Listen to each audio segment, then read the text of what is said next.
So this is the last mini vlog Akbar ഖാൻ്റെ മാരേജിൻ്റെ പരിപാടിയുടെ കേട്ടോ. അപ്പോൾ നമ്മൾ വന്നപ്പോൾ തന്നെ നമ്മുടെ ഔട്ട്ഫിറ്റ്സും കാര്യങ്ങളൊക്കെ എടുത്ത് ഇങ്ങനെ നിരത്തി വെച്ചിട്ടുണ്ടായിരുന്നു. നൂറിൻ്റെ പാവാട മാത്രം കണ്ടത് ടോപ്പ് ആദ്യം നോക്കിയപ്പോൾ കണ്ടില്ലായിരുന്നു കേട്ടോ. അപ്പോൾ ഞങ്ങൾ വിചാരിച്ച് കുറച്ച് മണി പാവാട മാത്രം എടുത്ത് വന്ന് പണി കിട്ടിയോന്ന്. പക്ഷേ ടോപ്പ് ഉണ്ടായിരുന്നു കേട്ടോ അതിൽ. പിന്നെ നമ്മളവിടെ ബാത്റൂമിൽ കുറച്ച് ഇഷ്യൂസ് ഉണ്ടായിരുന്നു, ഡോർ അടയുന്നുണ്ടായിരുന്നില്ല. പിന്നെ ഈ ചേട്ടനെ വിളിച്ച് നേരാക്കിയിട്ടോ നേരായില്ല. പിന്നെ അവർ നമുക്ക് അപ്പുറത്തൊരു റൂം അലോട്ട് ചെയ്ത് തന്നു കേട്ടോ. അങ്ങോട്ടാണ് നമ്മൾ മേക്കപ്പ് ആർട്ടിസ്റ്റിനെയൊക്കെ വിളിച്ചത്. അത് അത്യാവശ്യം വലിയ റൂമായിരുന്നു.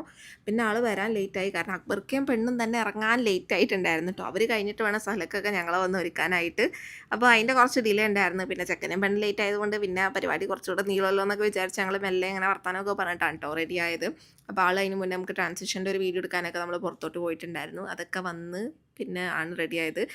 ഇവക്ക് ഹെയർ ചെയ്യാനുണ്ടായിരുന്നു കെന്നയ്ക്ക്. അങ്ങനെ ഇവരാണ് കേട്ടോ ഹെയറൊക്കെ ചെയ്ത് കൊടുത്തത്. അനു പിന്നെ ഓൾറെഡി മേക്കപ്പ് ഒക്കെ ചെയ്ത് ആൾ സെറ്റായിട്ടിരിക്കുന്നത്. എൻ്റെ പെണ്ണുമുള്ളിയുടെ മുടി അവർ കേൾ ചെയ്തപ്പോൾ ഞങ്ങൾ എല്ലാവരും ഒന്ന് പേടിച്ച് പോയി. ഇങ്ങനെയാണ് ഇവൾ പോകാൻ പോകുന്നത്, മൈക്കിൾ ജാക്സൻ്റെ അനിയത്തിയായിട്ടാണ് പോകാൻ പോകുന്നതെന്നൊക്കെ പറഞ്ഞിട്ട് ഞങ്ങൾ കുറച്ച് കളിയൊക്കെ ആക്കിയിട്ടോ. പക്ഷേ ഇങ്ങനെയല്ല കേട്ടോ, ആ ഒരു ഹെയർ സ്റ്റൈലിലോട്ട് എത്തുന്നതിന് മുന്നേ ഇങ്ങനെ കേൾ ചെയ്ത് ഇങ്ങനെ സെറ്റപ്പ് ആക്കി വെച്ചിട്ടുണ്ടായിരുന്നു.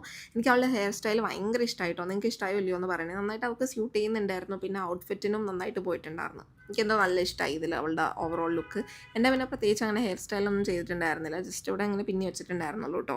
എന്തായാലും നമ്മൾ കല്യാണം കൂടി കുറേ നേരം ഒന്നും അവിടെ നിൽക്കാൻ പറ്റിയില്ല, നല്ല ക്രൗഡും കാര്യങ്ങളൊക്കെ ഉണ്ടായിരുന്നു. അപ്പോൾ നമ്മൾ ഫുഡ് കഴിച്ചിരിക്കാനേയും കണ്ട് ഗിഫ്റ്റൊക്കെ കൊടുത്ത് കുറച്ച് വർത്താനമൊക്കെ പറഞ്ഞിട്ട് നമ്മൾ പോകും.